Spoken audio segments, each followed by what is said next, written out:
Hello. जी hello. संतोष रेणु यादव जी से बात हो रही है? बात हो रही है। जी नमस्कार, मैं किशन बात कर रहा हूँ अपना आउट चैनल से। जी जी नमस्ते। कर रहे हैं भैया, एक मुद्दे पे आपका विचार जानना था। कई जगह ऑडियो वीडियो भी लोग डाल रहे हैं सोशल मीडिया में, जैसे कि खेसारी जी पवन पांडे का पैर छू दिए, जो कि गीतकार हैं, सम्मान में छू दिए होंगे या जो भी है, तो उस पर संतोष रेणु यादव नाराज हैं और कह रहे हैं कि ब्राह्मणवाद को बढ़ावा दे रहे हैं खेसारी। क्या कुछ कहना चाहेंगे इस पे? देखिए, जैसे जो ये जो नीति जो है, जैसे चाहे वो ब्राह्मणवाद हो, चाहे वो सामंतवाद हो, मनुवाद हो, आडंबरवाद हो, ये हमेशा समाज को कमजोर किया है। जी जी। जैसे हमारी भारतीय संस्कृति में या हमारी सनातन संस्कृति में जी जी। ये रहा है प्रावधान कि चलिए अपने से बड़ों का हम लोग पांव छूते हैं। जी जी। लेकिन ये कहाँ की बात है कि अपने से बड़ों का पांव छूते छूते अपने से छोटे का भी पांव छूने लगे, ये सोच करके कि वो फलाने कास्ट से है। ये नहीं होना चाहिए। मतलब आपके हिसाब से जो उम्र में बड़ा है उसी को बड़ा मानेंगे? हाँ, उम्र में जो बड़ा है उसका पांव छू सकते हैं, जो आपसे कद में बड़े हैं, जो आपसे पद में बड़े हैं। जैसे एक हुआ कि उम्र में बड़े हैं, चलिए तो वो तो है ही। एक हुआ कि पद में बड़े हैं, हमसे बड़े संवैधानिक पद पे हैं, मान लीजिए हमसे उम्र में छोटे हैं लेकिन विधायक हैं, सांसद हैं, या मान लीजिए कि किसी संवैधानिक डीएम है, एसपी है, या किसी भी पद पे है। जी जी। तो वो जैसे वो एक, चूंकि वो पद का सम्मान हो जाता है।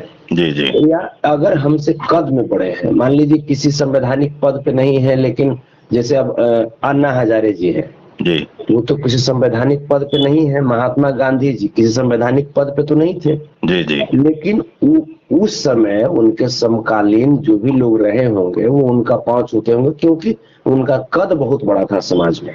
जी जी।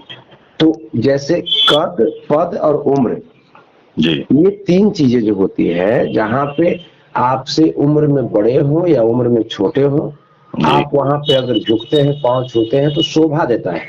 जी।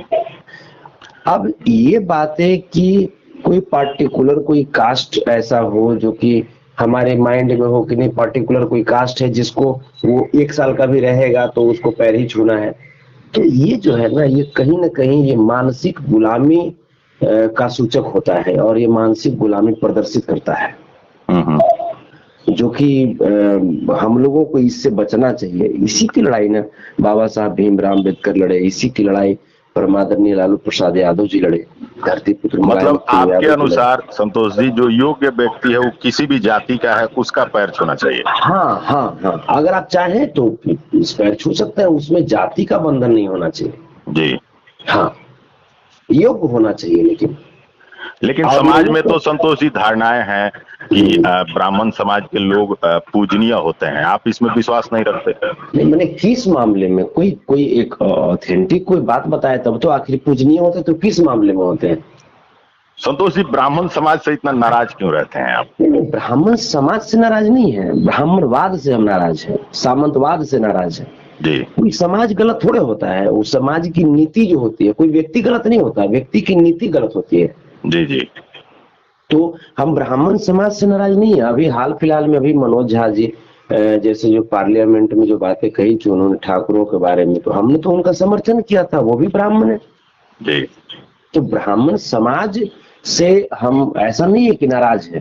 जी जी। ब्राह्मण भी एक इंसान है, वो भी एक सम्मानित व्यक्ति है, जैसे बाबा साहब भीमराव अम्बेडकर सम्मानित है, वो भी सम्मानित है। तो हम हमारे जो भी हमारी शिक्षा दीक्षा जो हुई, या जो हमको सभ्यता संस्कार जो मिला समाज में जी, वो हमें यही सिखलाए कि योग्यता के आधार पर लोगों को परखिए, योग्यता के आधार पर लोगों का सम्मान तय कीजिए जी। जैसे कई लोग ऐसे हैं जो मान लीजिए कि बहुत बहुत ज्यादा पढ़ लिखे गए, लेकिन उनमें ये सामाजिक नाम की कोई योग्यता नहीं है। अब जैसे वही दूसरी तरफ लोग होते हैं जो बिल्कुल नहीं पढ़े हैं, लेकिन समाज को चलाने की उनके अंदर योग्यताएं होती है। तो हम तो जिनके पास योग्यता है, चाहे वो अनपढ़ हो चाहे कुछ भी हो, जी जी, हम तो उनका सम्मान करेंगे ना, हम तो उनको फर्स्ट प्रायोरिटी देंगे ना। जी जी। तो हम योग्यता के पीछे चले, हमारा ये अपना मत है। और जो भी रहे पूर्वज, चाहे आदरणीय लालू प्रसाद यादव जी हो, आदरणीय मुलायम सिंह यादव जी हो, बाबा साहब भीमराव अम्बेडकर जी हो, या डॉक्टर एपीजे अब्दुल कलाम जी हो, हमने इनके जीवन से, चाहे लोहिया जी हो, कर्पूरी ठाकुर जी हो, भिखारी ठाकुर जी हो, हमने इनके जीवन से यही शिक्षा लिया है।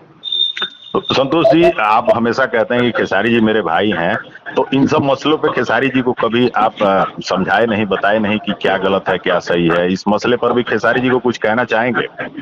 हाँ, बात हुआ है इस मसले पे, हमने कहा है। तो जैसे वो भी उम्मीद है कि वो भी धीरे धीरे इस पर सुधार लाएंगे। क्योंकि देखिए, जैसे ठीक है, खेसारी भैया आज जहाँ पे भी हैं, आज अपने अथक परिश्रम, खून पसीना बहा करके वहां तक पहुंचे हैं। इसमें ऐसा नहीं है कि कोई संतोष रेणु यादव का रोल है, या तो कोई किसी मैंने पंडित जी का रोल है जो आशीर्वाद दे दिया और यहाँ तक पहुंच गए। जी जी। ऐसा नहीं होता है। जैसे अगर पंडित जी अगर आशीर्वाद दे दे और सब लोग सुपरस्टार बन जाए, तब तो समूचे पंडित जी सुपरस्टार बन जाएंगे। जी जी। तो फिर दूसरा लोग, फिर तो दूसरा लोग कोई स्टार नहीं बन पाएगा। जी जी। तो ये जो चीजें हैं, ये भ्रांतियां जो है, जो मस्तिष्क को बिल्कुल कैद कर लेती है, इससे हम लोगों को बाहर निकलना है। हमने खेसारी भैया को भी कहा है, और फाइनली हम तो यहाँ तक कि समाज में भी हम इसको लेकर के सामाजिक लोगों का भी कॉल हमको आया है। और इसको लेकर के जो हमने आवाज उठाई है, तो हर समाज के लोग खुश हैं इस बात से, चाहे वो SC/ST समाज के लोग हो, चाहे वो माइनॉरिटी समाज के लोग हो, बैकवर्ड समाज के लोग हो, या समाजवादी विचारधारा के अपर समाज के भी लोग हो। सब लोग खुश हैं कि नहीं, ये बात बिल्कुल उठना चाहिए था। क्योंकि खेसारी लाल यादव आज एक आदर्श बन चुके हैं। जैसे जो भी लोग कलाकार हैं, या जो भी लोग गरीब है, जो किसी भी क्षेत्र में मेहनत करते हैं, वो खेसारी लाल यादव को देखते हैं कि नहीं भाई, वो व्यक्ति मेहनत करके जब वहां जा सकता है, तो हमको भी मेहनत करना चाहिए। तो अगर वो व्यक्ति अगर ब्राह्मणवाद से जकड़ जाए, तो फिर वहां पे संभालना जरूरी हो जाता है। मतलब उनके फॉलोअर भी फिर उन्हीं की तरह कुछ करेंगे। हाँ, जैसे अगर मान लीजिए कि, जैसे जाहिर सी बात है कि अगर आप जिनको अपना आदर्श मानते हैं, अगर आप कुछ गलत काम करेंगे ना, तो आपके फॉलोअर समझ जाएंगे कि नहीं, यही सही काम है। जी जी। तो ये दायित्व हो जाता है। और जैसे खेसारी लाल यादव जी, देखिए वो बहुत गरीबी से आज जहाँ पे भी आए हैं, अपनी मेहनत के बदौलत आए हैं, दर्शकों का प्यार है उनके प्रति, तब जाकर के यहाँ तक आए हैं। तो हम नहीं चाहते कि उनके जैसे मान लीजिए कि करियर का जब एंड हो, जब इतिहास लिखी जाए, तो हम नहीं चाहते कि उनके इतिहास में ये कलंक लिखा जाए कि उन्होंने ब्राह्मणवाद को प्रमोट किया। हम नहीं चाहते हैं। मतलब कुल मिलाकर संतोष रेणु यादव जी ये कहना चाहते हैं कि योग्यता को सम्मान दिया जाएगा, जाति को नहीं। हाँ, जाति को नहीं, योग्यता को सम्मान दीजिए। चाहे वो, आप बताइए, मिसाइल मैन हो गए डॉक्टर APJ अब्दुल कलाम जी, योग्यता तो उनके पास थी जी। अगर जो मान लीजिए कि जो पूजा पाठ जो भी लोग जो करवाते हैं और एकाधिकार बना लिए हैं पूजा पाठ पर कि नहीं, फलाना ही व्यक्ति, फलाना ही जाति पूजा पाठ कराएगा, तो अगर उनका भगवान से डायरेक्ट कनेक्शन है, तब तो मिसाइल उनको बना देना चाहिए था। जी जी। हमारे संविधान लिखे बाबा साहब भीमराव अम्बेडकर, अगर वो इतने ही विद्वान थे, डायरेक्ट अगर भगवान से कनेक्शन था, तब तो संविधान लिखने का अधिकार उनको मिलना चाहिए था। जो रामायण लिख दिए, रामचरितमानस लिख दिए, और जैसे ये गजब सी विडंबना है, देख नहीं रहे हैं जी जी। जिनको रामायण और रामचरितमानस जिनके वंशज लिखे, उनको हिंदुस्तान के लोग, हिंदुस्तान के हमारे पूर्वज इतना भी काबिल नहीं समझे कि वो हमारा संविधान लिख सके। जी जी। तो ये सच्चाई है, ये मिथक है। इस मिथक को किसी न किसी को आगे आकर के तोड़ना होगा जी। तो जैसे हमें लगा, क्योंकि समाज में हम जाते रहते हैं, तो हमें लगा कि ये यहाँ पे बोलना चाहिए, तो हमने बोला इस चीज को। अब है लोग शुरुआती अवस्था में, आपको पता है कि डॉक्टर भी जब किसी जख्म का इलाज करते हैं, तो रोगी को दर्द तो होता है। तो लेकिन संतोष जी, वैसे योग्य लोग तो ब्राह्मण समाज में भी हैं, सारे समाज में हैं, ऐसा नहीं है, ब्राह्मण समाज में भी योग्य लोग हैं। तो हम ये कहाँ कर रहे हैं, ब्राह्मण समाज में भी जो योग्य लोग हैं उनका पैर छुइए।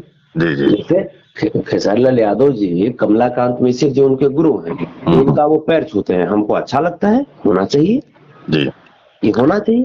और ये देखिए यहाँ पे एक और बात, संस्कार की बात, खेसारी लाल यादव जी ने कितना अच्छा संस्कार दिखाया कि जिसके पास कोई योग्यता नहीं थी, मतलब योग्यता जिसके पास नहीं है वो पवन पांडे। हाँ, जैसे हम एक उदाहरण दिए जी कि जी जिसके पास कोई योग्यता नहीं थी, ना खेसारी लाल यादव जी से कद में बड़ा है, न पद में बड़ा है, न उनसे उम्र में बड़ा है, फिर भी उन्होंने पांव छुआ। जी लेकिन इस मूर्ख व्यक्ति को देखिए जी कि अरे जब तुमको सम्मान दिए तो तुमको आगे बढ़ करके उनका हाथ पकड़ करके उठा के गले लगा लेना चाहिए था। तो ये मूर्ख व्यक्ति जैसे दांत नहीं पोड़े जा रहा है, हंस रहे थे पवन पांडे, हंस रहा है ये। तो इसको तो मन तो कर रहा था कि लाठी से पकड़ के मुंह में हुर के समूचा दांत अंदर कर दे हम। तुम दिखा क्या रहे हो तुम? आप समझिए कि जब एक खेसारी लाल यादव जी के साथ जब ऐसा बिहेव कर सकता है, तो बाकी इसके मस्तिष्क में बाकी जो हमारे बैकवर्ड समाज के भाई हैं या अपर समाज के ही भाई हैं, जो गैर ब्राह्मण हैं या SC ST समाज के भाई हैं, उनके प्रति इसका क्या रहता होगा मानसिकता। जी जैसे आप जब जाइए भगवान श्री कृष्ण के जीवन में, तो सुदामा जी तो ब्राह्मण थे, चना खा गए थे भगवान श्री कृष्ण का, चना चुरा कर खा गए थे। उसके बाद जैसे ये भी बात जैसे ब्राह्मणों ने ही लिखी, चना चुरा के खा गए तो उसके बाद दरिद्रता आ गई उनके जीवन में। अब उनके जीवन में जब दरिद्रता आ गई तो भगवान श्री कृष्ण के दरबार तक गए, जबकि मित्र थे, भगवान श्री कृष्ण के दरबार तक गए। वहां जाकर के जैसे ही भगवान श्री कृष्ण का पैर छूने लगे, जबकि वो भगवान थे, भगवान भी मित्रता कैसे निभाए हैं, उससे इन ब्राह्मणों को, मूर्खों को समझ में आना चाहिए कि जैसे भगवान भी मित्रता निभाए कि जब सुदामा जी पांव छूने लगे तो भगवान ने हाथ पकड़ करके उनको गले लगा लिया। ये होता है संस्कार। लेकिन ये ब्राह्मणवादियों को ये संस्कार समझ में नहीं आता। इनको लगता है कि ये ब्राह्मण हो गए तो ये हो गए, वो हो गए। अरे क्या हो गए? ऐसा थोड़े है कि हम ABCD सीखते हैं माँ के गर्भ से बाहर निकलने के बाद, और तुम ABCD माँ के गर्भ में से सीख करके मैंने बोलते हुए निकलते हो, ऐसा तो नहीं है। मतलब आपके कहने का अर्थ है संतोष जी कि ब्राह्मण समाज में जो लोग पैदा होते हैं, सिर्फ पैदा होने से उनका सम्मान नहीं होना चाहिए, उनमें योग्यता होगी तो योग्यता होनी चाहिए, योग्यता होनी चाहिए, चाहे वो जिस भी समाज में हो, योग्यता होनी चाहिए। जी जी। अभी नहीं कि जैसे कहेगा कि हम मैंने पुजारी हैं, ये हैं वो हैं। अब मनोज तिवारी बिग बॉस में ऑमलेट के लिए झगड़ा कर दिए थे। बिग बॉस अगर आपने देखा होगा, अभी भी यूट्यूब पे है, डॉली बिंद्रा से। जी हाँ, डॉली बिंद्रा के साथ झगड़ा हो गया था अंडा खाने के लिए, ऑमलेट खाने के लिए। जी जी। आप बोलेंगे कि हम शाकाहारी ही हैं। जैसे कल हो करके जैसे हल मैंने ये चीज मैंने चलेगा भी, मनोज तिवारी के जो आगे जो जैसे रहेंगे पीढ़ी, वो कहेंगे कि हम जैसे ब्राह्मणे हैं, ये हैं वो हैं। अब बोलेगा कि पूजा कराएंगे, तो ये कैसन पूजा तुम कराओगे? तो ये जो चीजें हैं, इस चीज को हमको समझना पड़ेगा। इन भ्रांतियों से, इन रूढ़िवादियों से हमें बाहर निकलना पड़ेगा, और इसके लिए किसी न किसी को तो पहल करना पड़ेगा। और हमें लगा कि अब जरूरी है, तो हमने पहल कर दिया। चलिए, अंत में चलते चलते संतोष जी, जो भी लोग इस ऑडियो को सुन रहे हैं और जितने भी लोग समाज में एक दूसरे से जुड़े हैं, और खेसारी जी, सभी के लिए क्या कुछ अंत में कहेंगे? बस एक ही चीज की, जितने भी लोग हैं उनसे विनम्रता पूर्वक हाथ जोड़ करके हम कहेंगे कि खेसारी लाल यादव जी को आपने बनाया है जी, और वो आपके खेसारी लाल यादव हैं जी। आपके प्यार के बदौलत और उनके खुद के अथक संघर्ष और मेहनत पसीना के बदौलत आज वो यहाँ तक पहुंचे हैं जी। उसमें किसी भी पार्टिकुलर व्यक्ति अगर कोई कहे कि रूढ़िवादी सोच के साथ कि हम आशीर्वाद दे दिए तब आगे बढ़ गया, ये हो गया, ऐसी कोई बातें नहीं है। जनता भगवान होती है, जनता जिनको चाहती है वो स्टार बनता है, वो हर कुछ पा लेता है, जनता जिनको चाह जाती है। तो ये जनता का सुपरस्टार है जी, और जी। जनता का सुपरस्टार किसी रूढ़िवादी का शिकार होकर के, किसी जातिगत भावना से किसी व्यक्ति का पैर छुए, जातिगत सोच के साथ, अगर नॉर्मली अगर छूते हैं, जैसे किसी भी जाति का हो, अगर आपको अपने से कम उम्र का भी छूना हो तो किसी भी जाति का है तो फिर छूइए। इसमें फिर ये कहां से आएगा कि पर्टिकुलर जाति का रहेगा तो कम उम्र के छुएंगे और दूसरा जाति का रहेगा तो बड़ा उम्र के छुएंगे। मतलब सम्मान कीजिए तो सबका कीजिए। हाँ, सबका कीजिए, फिर इसमें जाति नहीं होना चाहिए। और एक बात और कि खेसारी लाल यादव जी जो मंच से बोलते हैं कि ब्राह्मण भगवान होते हैं जी, ये ब्राह्मण देवता होते हैं, ऐसा जैसे उनको मंच पे बहुत बार बोलते हुए सुना गया है जी, कि ब्राह्मण देवता होते हैं, तो बस इतना ही मानना है हमारा और इतना ही पूछना है कि ब्राह्मण देवता होते हैं तो बाकी जात राक्षस होते हैं क्या? जी, बाकी जात भी तो देवता हैं, बाकी जात भी तो भाई, सब तो यहाँ पे सब तो भगवान की ही संतान है अगर हम सनातनी की बात करें तो।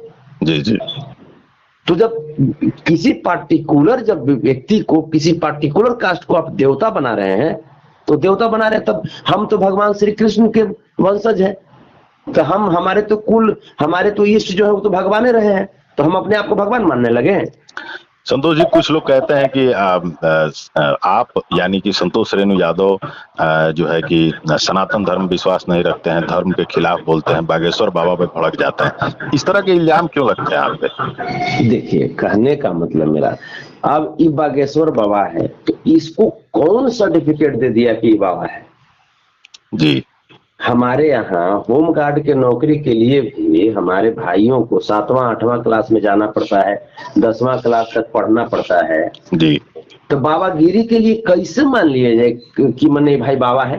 जी, जी, कुछ तो आधार होगा ना, कुछ तो आधार होना चाहिए ना। हम तो कहते हैं कि स्थिति ये कर दीजिए ना कि भाई जो हमारे शिक्षक हैं वो 10वां 11वां तक, या मान लीजिए कि जीविका के लिए पढ़ाते हैं ताकि नौकरी हो, कुछ ज्ञान हो, ये सब के लिए पढ़ाते हैं, चलिए जीवन जीने के लिए। अब उसके बाद शिक्षक जो पढ़ाते हैं उन शिक्षकों को भी पढ़ाने का काम ये सब ढोंगियन करता है। जी, जी, है, करता है ना जी, ये सब जो ढोंगी लोग है, ये सब बैठ जाएगा। आज जब अपने जीवन में जो फेल्यूर हो गया है, जो माँ बाप का जो लावारिस है, वो क्या करता है कि टीका चंदन मार लिया, मार करके गेरुआ लपेट लिया, लपेट करके प्रवचन देना शुरू कर देता है। तो ऐसे लोगों से आप क्या उम्मीद कर सकते हैं? ये समाज को सिर्फ तोड़ेगा, सिर्फ समाज को तोड़ेगा। इसीलिए अगर इसकी, जैसे बाबा है तो बाबा है तो वेद शास्त्र है ना जी, 4 गो हमारा वेद है जी, 4 गो वेद का 4 वेद है, शास्त्र है, इन तमाम वेद और शास्त्र के आधार पे ही न है तो एग्जाम लिया जाए जी। और एग्जाम सिर्फ उसमें भी एग्जाम लेने वाले सिर्फ ब्राह्मण नहीं होंगे, उसमें हर जाति के लोग जिनको वेद और शास्त्र की नॉलेज है जी, उन लोगों को वहां पे एग्जाम लेने का अधिकार दिया जाए। और तब जाकर के देखते हैं कि कौन कौन पंडित जी यहाँ पे बड़का बड़का ढोंगी बनकर के बैठ जाता है जी, तब ना समझ में आएगा ज्ञानी, जैसे ज्ञानी क्या है या शास्त्र का नॉलेज किसको है। मतलब तमाम बिंदुओं पे संतोष जी यही कहना चाहेंगे कि योग्य व्यक्ति जो है वो किसी जाति समाज का है, उसका सम्मान हो। हाँ, और जो व्यक्ति अयोग्य नहीं, जो व्यक्ति अयोग्य है, योग्य नहीं है, वो किसी भी जाति का है, उसको सम्मान नहीं दिया जाना चाहिए, यही ना? उसको सम्मान इसलिए नहीं किया जाना चाहिए ताकि वो समझे कि योग्यता पाना बहुत जरूरी है जी। वो अगर उसको, जैसे जो अगर अयोग्य है उसको भी सम्मान दे दीजिएगा तो वो अपने बच्चों को योग्यता की तरफ नहीं ले जा पाएगा। उसको लगेगा कि हम तो अयोग्य हैं फिर भी सम्मान पा ही रहे हैं तो क्या दिक्कत है जी जी। तो उसको सबक मिलना चाहिए कि तुम अयोग्य हो इसलिए तुमको सम्मान नहीं दिया जा रहा है, और जो योग्य है उनको सम्मान दिया जा रहा है, इसलिए तुम अपने बच्चों को भी योग्यता की तरफ ले चलो। चलिए, बातचीत करने के लिए संतोष जी बहुत बहुत धन्यवाद। जी जी जी, बहुत बहुत धन्यवाद आपका भी।